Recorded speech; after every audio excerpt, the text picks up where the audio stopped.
All right, evening, guys. Uh, so welcome to call two.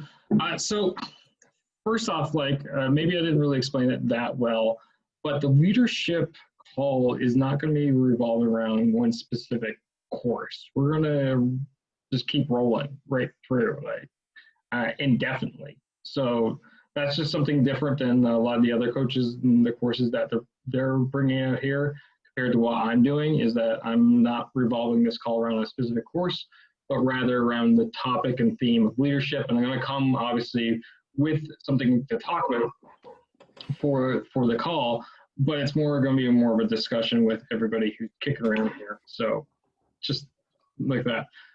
Quick wrap up or review of what I talked about last week, because I didn't record it, but I am recording now.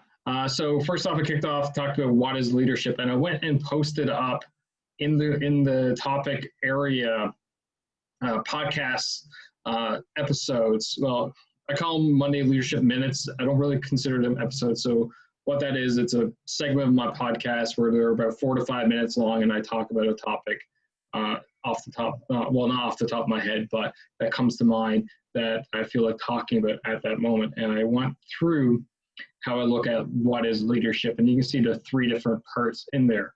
I also threw in what leadership is not. That one's a bit ranty.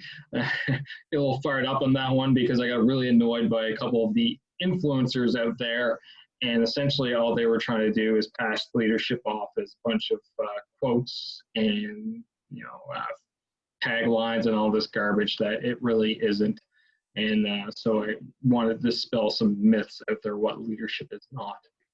And then we dove into talking about leading yourself, right? Taking care of yourself as a leader, because if you can't take care of yourself, how do you go about taking care of other people, leading your team, leading your organization, leading your wife, your kids, your family, etc. So, and that I think is really important. So what I want to do before we start diving into today's content and discussing it, getting some wins, throwing us some wins. So Chris, Dave, Curtis, Curtis has popped back on. So, late man to the crowd. What's a win for the week, Curtis? Let's start this call off with a positive note. Starting with me? Yeah. No, I actually posted earlier. One of the wins was, as I've been trying to get back focusing on fitness and nutrition. My wife had commented earlier this morning when I was getting dressed that she saw my stomach looked a little bit flatter. I think she was just still tired and it was the sleep in her eyes, but I'll take it. Take and run, baby. I'll take it. I'll take it. Awesome. Chris, you got a win for this past week? Yeah. Just like that, listening to Alana's talk and making some changes, I just dropped 5 pounds just like that. So I was at a plateau. Yeah, I was at a plateau, 165 for the longest time. And just like that, I did a couple of intermittent fasts and just dropped it. So I'm at the weight I was when I got married. So that's 8 years ago. And that's probably when I was at my fighting weight. So, and the other thing I've signed up with Chris Gooden to do his program. So, so a couple of things that are in the oven right now. So awesome, man. Build on that success. Awesome. Well done. Hey, Dave, you got a win to share with us for the week?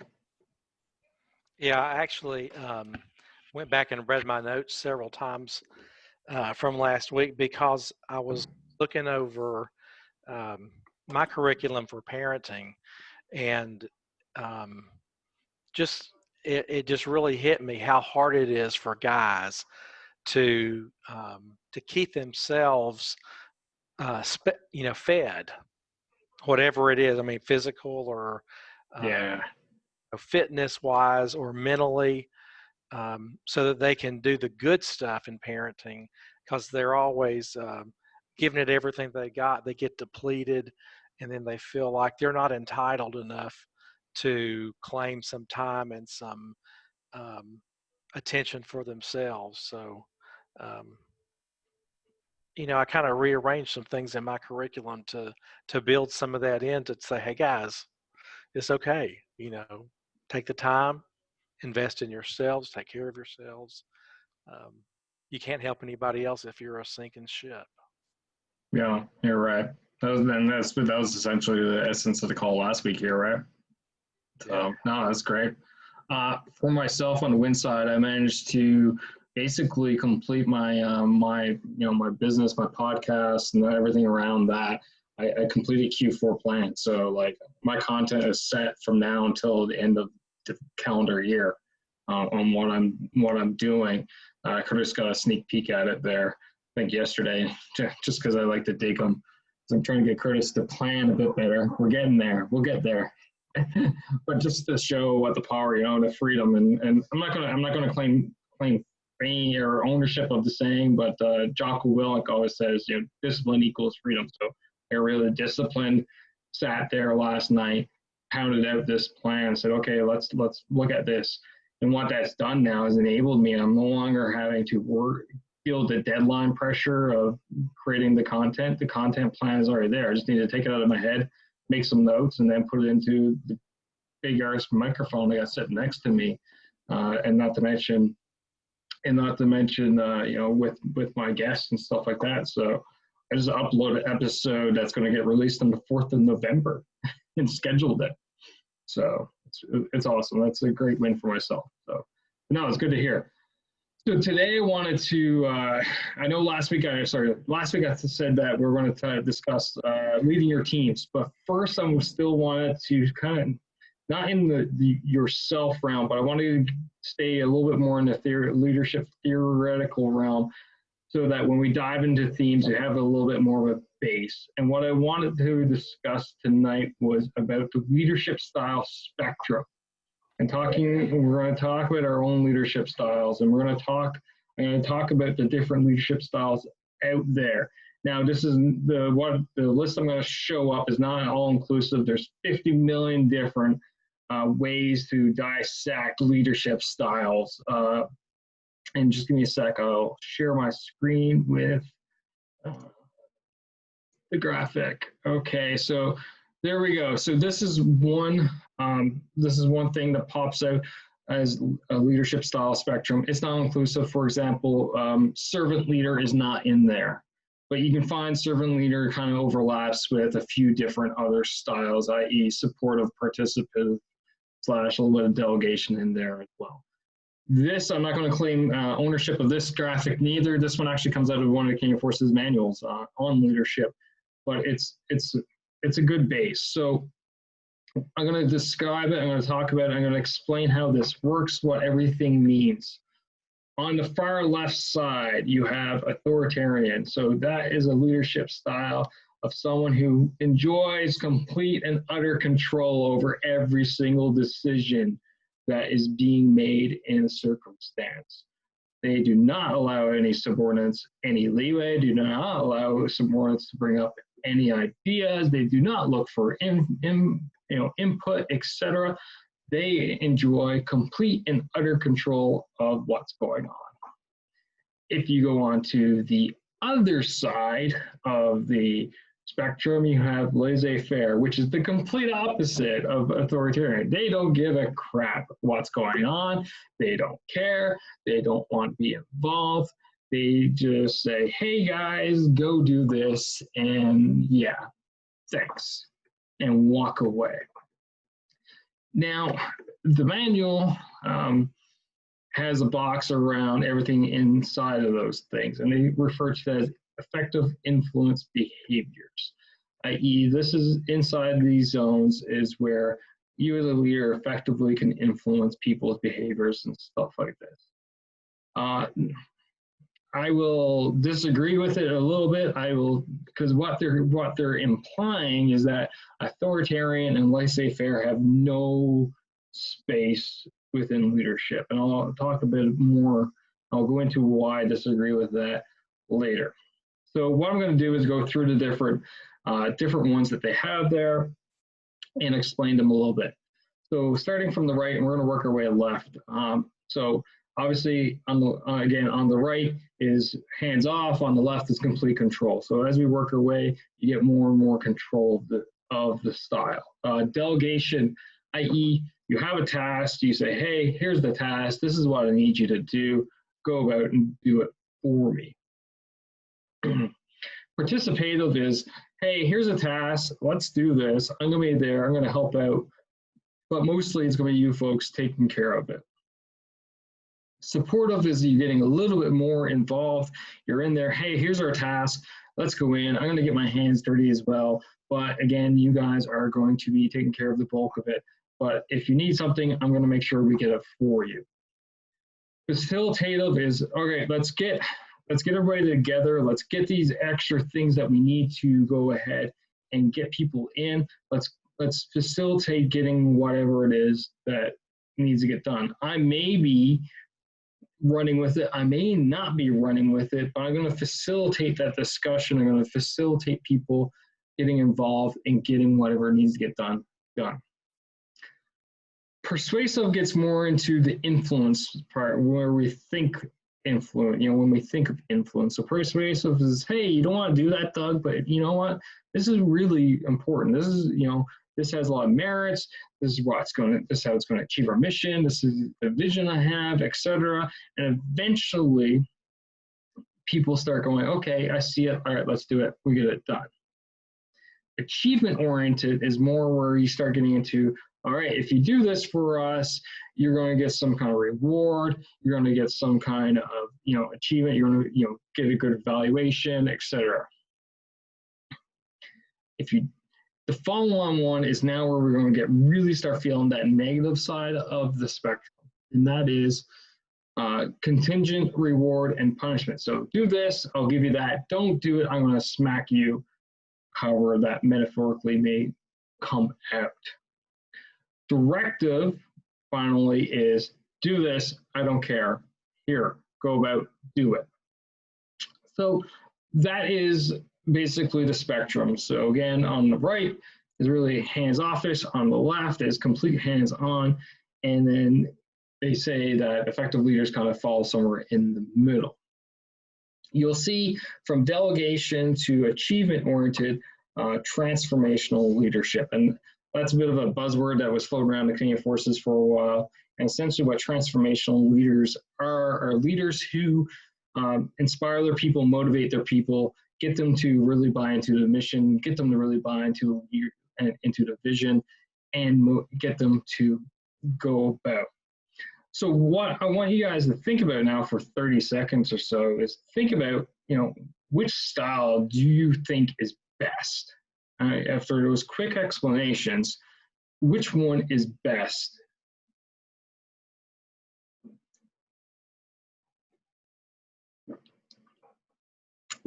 And anyone want to take a stab? Chris? I think it's situational. So I think it depends on the context of when you're leading. So, sometimes you need to be directive because someone's in imminent danger with the kids, or the kids are in imminent danger. Other times you can delegate. So I'd say all of them are applicable at different times. Yeah. Curtis, any ideas what one's the best? Yeah, I mean, I would like to say, and I definitely agree with Chris. I think it can definitely be situational, but I think more of my style, or what I typically lean on, is the probably more the participative, maybe more the participative style. Is what I typically go for. I think, although the kids would probably say I'm probably more the contingent reward. But as far as best though, to answer your question, I would think facilitative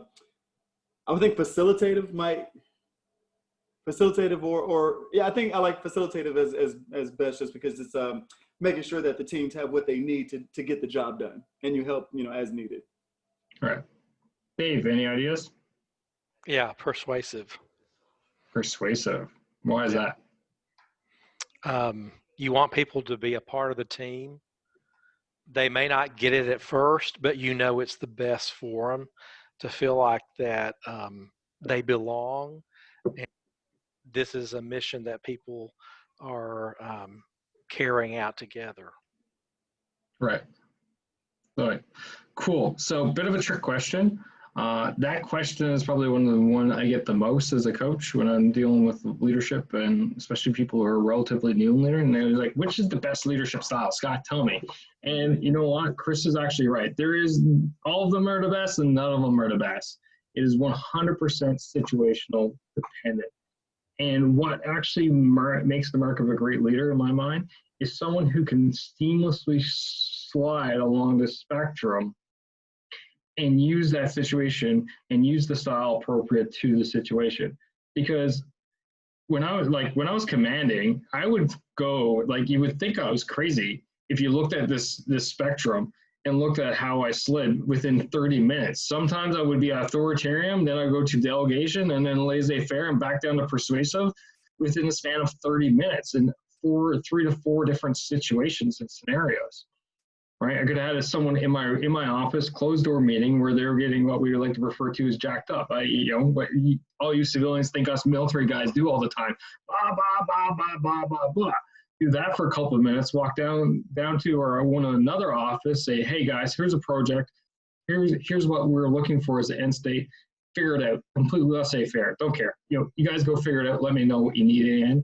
And then walk across the road and then start being all persuasive and trying to motivate, my civilian employees, because we're having some issues with the union and stuff like that. So you almost think you're crazy, but that's the mark, right? You got to be able to slide. You got to be able to adjust. You cannot stay in the one area. And that's where I go against this model a little bit, where they say effective influence behaviors. And they outline laissez-faire and authoritarian as being effective. I disagree. They are effective. It's just based off of the situation. Like Chris was saying, the kids go in danger. Well, you're going to even be more controlling than directive. If suddenly the kid starts running out in the road, you're going to be completely authoritarian. You're going to be, get off the road now, right? That's not directive. That's complete authoritarian. But you can also be like, walk into a project room that you're in charge and be completely laissez-faire. Like, here, this is what we're looking to achieve. I have no idea how you do it. This is why all you smart folks are here in the room. Let me know if you need something. Go do it and walk back out. Right, complete laissez-faire. Not allowing, but what that does in turn gives your people the space to breathe, to think, not to feel like you're over their shoulders, looking over them, etc. So that's where I feel like they got this model a bit wrong, and that they are actually effective. Now, the problem is when you stay in one of those for too long, where you stay in authoritarian. For example, I had one boss who was in that authoritarian zone, and she spent the year I was with her, she basically spent 90% of her time in that zone, and no one did anything right. No one could talk to her. She wanted to fire me for bullshit reason, for no reason whatsoever, all this other stuff. And I will tell you, the organization was starting to fall apart. You could see it on everybody. Because why? She was just a complete authoritarian, ruthless leader. For what reason? No reason whatsoever. So it starts falling apart. But the other side, ironically, another boss I had was completely laissez-faire, and it was driving me nuts, because all I needed was a little bit of direction, but he wouldn't give it to me. And he's like, don't care. And I was like, no, you need to give me a little bit of a box here, for God's sakes. I need to know, to make sure I'm not wasting my time going left when I should be going right. But it was like talking to an empty room all the time, because he just was that complete laissez-faire. And that can destroy morale just as much. So the point is that you can't stay in one for too long. If you stay in those outer ones for too long, that's where you're going to start, hurting your relationships with your people. That's where you're going to start driving down your effectiveness. That's where you're going to start, increasing efficiency. And you can even think about this from a parenting context for the single dads who watched the replay here, right? Or stay-at-home dads, sorry, to watch the replay. Is like, if you're a complete authoritarian, how in line are your kids going to talk to you until they start just shutting down? But at the same time, you're completely laissez-faire with your kids. Again, they're going to walk all over you and do whatever the heck they feel like doing all the time. So you got to have that balance. Now with that though, Curtis was kind of getting ahead of the game here, Curtis. We do have one that we gravitate to the most. We leaders will always have a style that they gravitate to the most. And I gravitate towards delegation. And I kind of feel like delegation is a little bit seems like it's too far on the right side of the spectrum here. But I'll explain how I use and why I use delegation so much. Essentially, I use delegation for a few reasons. One is I want to enable me as a leader to keep into the strategic mindset. I want to be looking at the strategic avenue of my organization. So I can't be worried about everything that's going on in the organization. It's kind of like working for your business, not in your business, same type of mentality, right? So I'm always looking ahead. But in order to be looking ahead, I need to know that someone's taking care of behind, everything that's going on in the background. And that's why I really, really use delegation a lot. If I can get rid of it, if I can pass it on to someone else, I'm going to do so, because that's going to free me up to do what I believe is my job, which is looking at long-term strategy, looking at long-term vision, ensuring that the people that I delegate it to have the resources to get the job done. As well as a leader, and especially in a military context, I use delegation to basically train my people, to allow them to learn how to do my job or parts thereof, so that in case something happens to me, if I go away on holidays or I get hurt or I get sick or I get tasked somewhere else, someone can easily step up and take over for my job, and the ball still keeps rolling. Because what you don't want to have happen is you don't want to become a bottleneck, that single point of failure, right? So when you become that single point of failure, everything is falling on you. But if you're sick, all of a sudden everything stops. Right? I often use the example, actually I haven't used it for a while on my podcast, but I use the example of a coaching client I had once, and he lost a big contract because he didn't delegate to anybody to rework a request for proposal that he had set up, while he spent all day in meetings and he had his phone off. Like, well, if you have to delegate in that situation. So if you don't train your people to sit in your shoes, to get in your seat, etc., then they're not going to be able to do it effectively. They're not going to do as good as you probably, or they may not do the exact same thing, but something is better than nothing in this case. So with that, I want to throw out to you guys, I want you to again, take a minute or so, think about where you fit in that spectrum. What advantages and disadvantages do you think come with where you sit on that spectrum? So let's take a minute and let's have a conversation about that.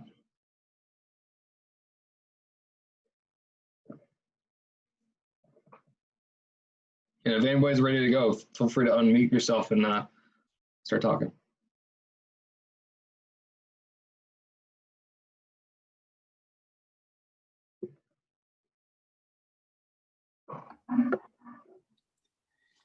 I think I'm likely to be kind of in the middle, like that supportive type. So advantages of that, you have colleagues, or I'd say even family members that are able to confide, and so you're building rapport with those people. So that's always good to have rapport and trust based. Disadvantages is sometimes you hold on to. Sometimes I find that I'm doing stuff for them Right. when they're capable of doing more. Yeah. And so that, I think, that can hinder their development. Yeah, 100%. We can totally hold on to doing stuff for our people, doing it on their behalf, when the reality is they could easily be doing it and it'd be good for their development. And you see that especially with and beyond even the supportive type leaders, but like power hungry leaders, they're just scared, or trust becomes a factor, right? We see that, and we even see that as parents. We do that as parents too. We're like, oh, there's no way that my son or daughter can do that. And, do it for them, but then turn around a day later and boom, they've done it. Like, what the heck? Oh, right. Chris, you want to talk about yours? Yeah, it's funny as I think about some of the different, let's say, volunteers that I work with, or teams within DMD. I think what I find myself is leaning more towards the achievement oriented or the persuasive, in trying to find folks or help them to understand the value of what we're trying to accomplish, and almost trying to paint this picture of the accomplishments and the achievements that are there, or the persuasion as to why it would be a good idea. But I almost think that the funny thing is, on the other side of it, though, there's also still a lack of structure that helps to really box that in, right? So like I said, I think I lean towards the persuasive or the achievement oriented, but there's still some pieces that need to be added into it. Yeah, yeah. And what do you think the pitfalls are there for that? Say it again. What do you think the disadvantages are with that? Well, of course, with the lack of structure, then of course, like you said earlier with the other boss, you don't want to go left when you should be going right. So of course, when there's confusion, there's no action, right? And so I think that's the challenge with how I have chosen to apply some of this leadership or the achievements up to this point. So that I think that's definitely a big pitfall for me. And for you, especially in the context of D&D, you're also dealing with a lot of all volunteers, right? Exactly. Right, especially when you're talking about the moderator, the admins and the moderators and the advisory board. Everybody's volunteering their time, and that just adds a whole new layer that we could easily have a conversation on, for an hour, right? How to lead and motivate and get volunteers to do what you need them to do, and what's in it for them. Exactly. Using that achievement orientation is a good method for sure, but it can only go so far sometimes too, right? That's exactly. There's a limit to it. Then being a persuasive, facilitative, yeah, that one. Yep. That can only go so far too before all of a sudden you can almost start come across as being pushy and demanding. Guys be like, man, I'm doing this for my own spare time here. Give me a break. But still, you as the leader of the organization, like, I need this done. So it's a very fine balance where you find yourself at. So, no, like it. Dave, what do you think? Where do you land generally? I land a lot on the facilitative and supportive area. It seems like most of the people that I work with at this point are talented. They know what they need to do, and they don't want a lot of input from me. But they have a problem being able to see a bigger picture than just what they're doing. So they rely on somebody like what I do, somebody like what Curtis does, who can help them understand how they fit into a bigger machine, a bigger organization, help them understand their importance, help them feel like they have somebody to talk to when they need help, or when they need something to get their work done. But for the most part, when you work with people like that, they don't want a lot of looking over their shoulders. And that's just kind of the people that I'm working with at this point. Yeah. So.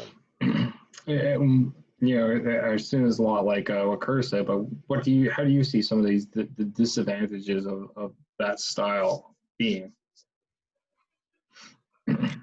The thing that scares me the most is that if they leave, or if they quit doing what part their role is, then I haven't been doing it.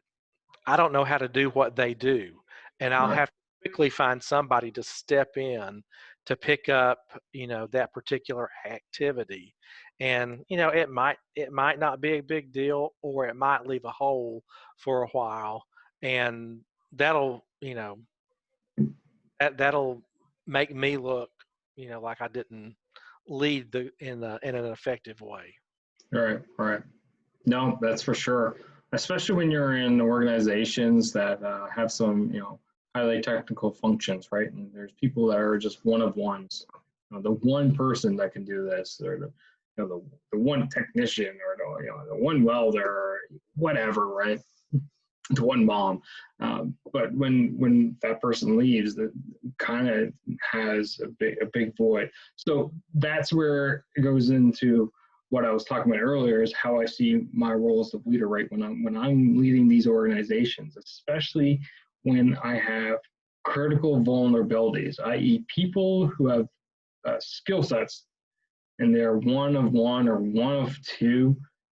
To me, that's a critical vulnerability, because if they go down, if they get sick, if they decide to leave, if they get hurt, whatever, all of a sudden I got a huge gap in my capabilities. So that's a critical vulnerability.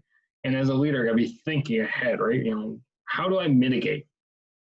How do I, if this person or this asset or this thing goes down, how do I take care? What options are available to me to mitigate that person or that asset going down? If that's a welder, that means, okay, do I have welders that are lined up that I can call on contract? Do I have shops identified that I can send equipment to on contract? Do I cross-train people? These are all the different things that you think about. And that goes, as much as that is, highly technical, that can be as simple as, for Curtis's example, as, okay, admin, do I have people? If someone's away and, the one person who does the vetting process, whether or not someone can get into DMD, if they're away, that means all suddenly it's stacking up. The applicants are stacking up, and they're wondering what the heck's going on. They're not getting into this, the Facebook group or whatever. Why is it taking so long?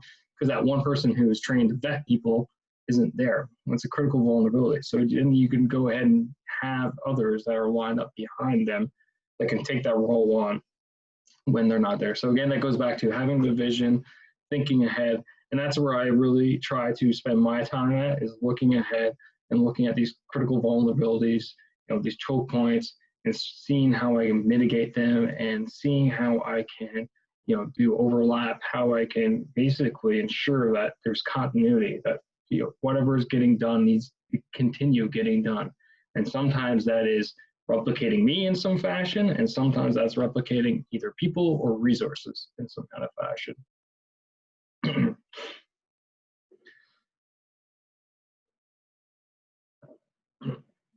So with that, as I said, I stick at really the delegation aspect. That is my go-to style.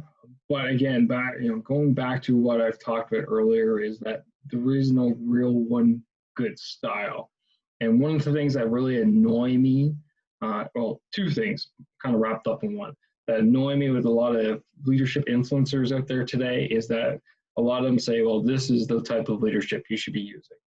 Servant one is right now really hot, being a servant leader. Or this is a new style of leadership that you should employ. I go, BS. There's nothing new and there is nothing best. It goes back to being, in the situation and applying the right style at that time. If you spent all your time, if I spent all my time in being supportive, participative, delegative, and I needed to fire somebody because they were a cancer in my organization, I would walk in and go, hey, Curtis, you're really not cutting it. And a lot of effectiveness has dropped down. I have people quitting because of you. What do you think we could do to fix that? And this would be the 5th time I've had that conversation. You're not leading your organization. That person needs to go. Curtis, you got to go. And then you walk in and say, yeah, here's your paper. Thanks for everything. Wish you all the best. Do not call for a reference. You know why. Security will escort you out. Right? It doesn't come across as leadership, but it actually is, because you're improving your organization, you're improving your team, you're improving the morale of your team. Sometimes it's addition by subtraction. And that's where you need to, again, slide across that scale, slide back, and enable yourself to be able to do that. And it's not easy. Sometimes it's not easy. You want to be there. You're like, oh, I really don't want to fire Curtis. But man, he did not get it. Like, we've had this conversation 4 times before. The dude stole money from us, wrecked a truck, and got into a fist fight with one of the other employees, and 3 of them quit because of it. Like, he's just not getting it. But gotta go, because if I keep him, the place is going to fall apart. And if the place falls apart, there's no team to lead because everybody's quit, and you're not leading yourself because all suddenly you're stressed out because your business just failed, right? Yeah, Curtis. So, question. Maybe you're gonna get to this, and I really feel like it's, at least for me, my leadership style is based a lot on my personality type. And so trying to, for instance, be directive or authoritarian is completely outside of my comfort zone. Yeah. So but like you said, there's definitely times and places where those things, where those styles are the most effective. And so are you going to talk about ways that we can adopt or get into those different styles, or is that any options there? That's a good question. Personality definitely comes into play for sure, because some people just have more of that tendency to be more authoritarian or more laissez-faire. It goes back to being mindful of where you generally sit. Yeah. That's why I asked you where you think the best one was, and 2, where do you think you find yourself? Because if you guys didn't notice, for the most part, except for Chris, the ones that you thought were the best were pretty close to the ones that you think you spend most of your time at, right? But even Chris even said it a bit there. So that's the point, is you got to be mindful of where you spend the most of your time at, and then realize that, this situation calls for something different. Right. And you have to then go, I have to make, it's like making that concerted effort to shift your mindset towards, I have to be more direct here, or I have to be more hands off here and let them fail. Yeah. Right. So it can be tough, because it's a lot of personality. It takes a lot of practice. But if you're mindful, going through this, for the people who are watching the recording, go through the exercise of, thinking which one's the best, and then thinking which one you spend the most time at, recognizing that, and now going, okay, if you have the time, because sometimes you don't have the time, but if you have the time, okay, before I go into this meeting, or before I go meet with this person, or before we have this event, where should I be on this spectrum? Okay, what does it call for?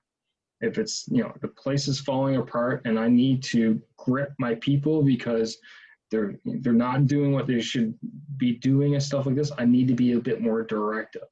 I'm going and I have a project, but I need people to, brainstorm. Well, then I need to be more delegative. I need to be less hands-on, because I don't have the answers. I don't want to be the person providing answers. Right. And then you can put strategies in place if you have the time. You're like, okay, you can even write stuff out, the points that you want to talk and tell. And for example, the brainstorming session, okay, folks, here's the situation. This is what I want you to work at, and you can leave, back to the barriers and stuff like this, right? Putting yourself away from it. But again, it ultimately goes to just being a bit more mindful of where you're at and where you think you need to be. Make sense? Cool. Any other questions, guys? Because ultimately, that is pretty much it for this. I'm going to stop sharing my screen. Oh, right there, big red button. So yeah, that's ultimately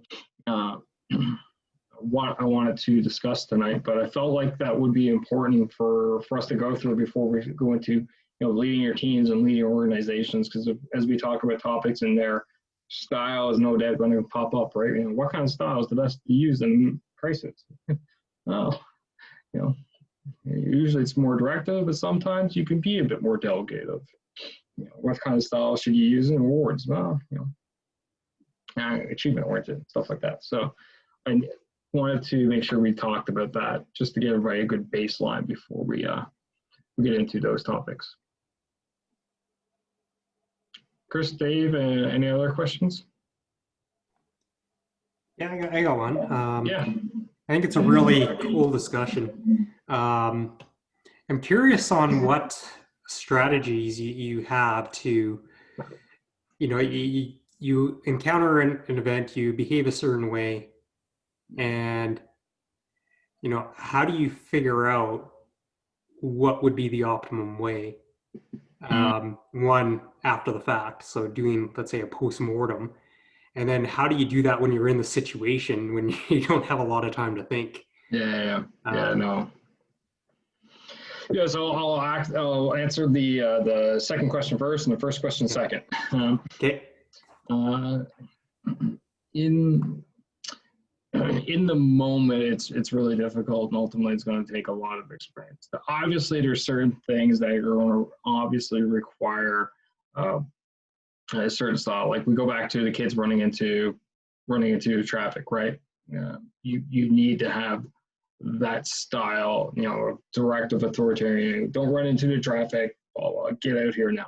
When safety is an immediate threat, you're going to go way over to the left, basically instantaneously. Yeah, and that even happens with us in operations when there's immediate threat, i.e., we're face to face with the enemy.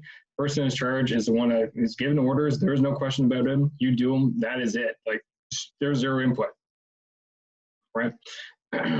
Now you can still. There are times when where situations where you're on the opposite side. Maybe maybe it's a team building exercise. Team building event.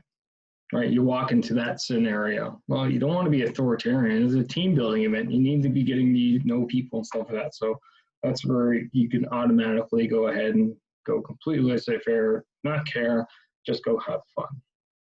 It's kind of that middle ground where it's like, oh, do I need, should I be a bit more directive or should I be a bit more hands-offish? That really, there's so million different factors at play. And the problem is there is no right answer because each individual person is going to interpret what you say and what you do in a completely different way. So congratulations, you don't win regardless. You win and you don't win at the same time.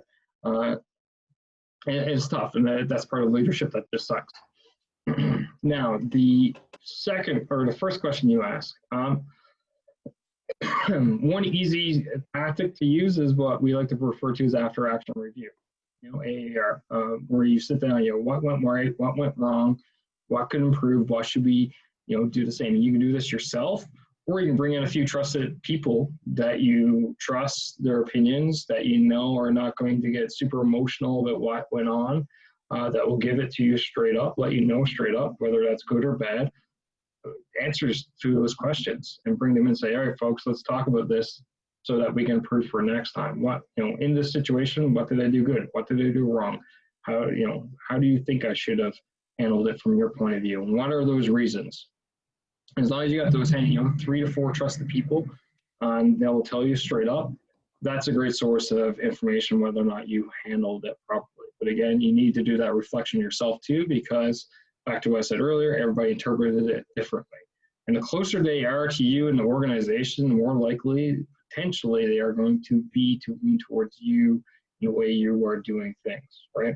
So sometimes it's also have those trusted people who are actually in what we refer to a deep organization, i.e. where there's a lot of people and layers, have some trusted people actually on the lower end. I did that. I did that with my squadron of 200.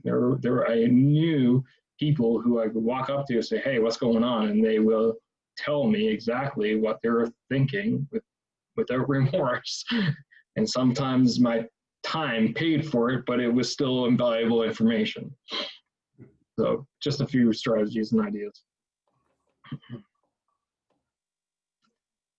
Anything else, or you guys good? Dave, anything off the top of your head? Yeah, I struggle with this stuff every day. Oh, don't we all? We all do, 100%. You know, I struggle with it today with my son. You know, Well, going, after the fact, going, really, did I need to get that directive? So I didn't think of it in that terms. You know, did I need to get that mad about this situation? No, right? Did I need to care so much? No. But you know, back to what I just said to Chris is, you know, do that after action review. Like, really, and you know, and that's the circumstance. You know, like the wife going, really? Well, then, you know what? That's an input of an after action review if you want to look at it in those terms. That's the worst. It's like you're already beating your own self up because you know you went too far, and then you get it from somebody else. Oh man. Yeah. All right, cool. I'll just stop the recording, I guess. Oh, Curtis. But no, so I was just gonna say, you know, especially with Dave, you know, from the parenting course, and like you were just talking about with looking at the kids, it's interesting because it's funny. I notice and I know that all three of my girls respond differently, and they all respond to different things at different times. But I never thought about it in terms of leadership styles. I never thought about it in terms of communication styles. And so it's interesting because now I want to purposefully, you know, try out different styles and see how they work. You know, with my 11-year-old, of course, being a preteen, when I try and go the directive, you know, approach, because I'm tired of the you know, she asks why more than the 5-year-old. So when I'm tired of answering all the questions, I'm like, yeah, let's just do this. I realize it doesn't get the responses that I'm looking for. It doesn't. There's not a lot of buy-in. And so, Right. well, now that I have a name for or a spectrum for these different styles, it'd be cool to kind of play around with some of the different ones and see how they all react to some of those. Well, the beauty is like with you and your 11-year-old, you could go, all right, you know, do this for you and walk away, right? And kind of go laissez-faire. Yeah, Right. is she going to get it done? Whatever you need, you know, or do the laundry, for example. I don't know. Yeah. Right, for example, and like do the laundry. Well, all of a sudden, like, you know, all your weights come out pink. You're like, well, that didn't work too well now, did it? Let's AAR this, shall we? Right? What did we do wrong? But again, and it's a parenting style, but it's a leadership style because you do the exact same thing at work, right? You're like, hey, what did you do wrong? You failed. All right, what can we learn from this? Right. All right. Curtis, with teenagers, you use a spinner. You just spin it where it lands. That's the leadership style you use. You never know what you're gonna get, right? It's gonna work. No man, the box of chocolates. All right, I'm gonna stop the recording.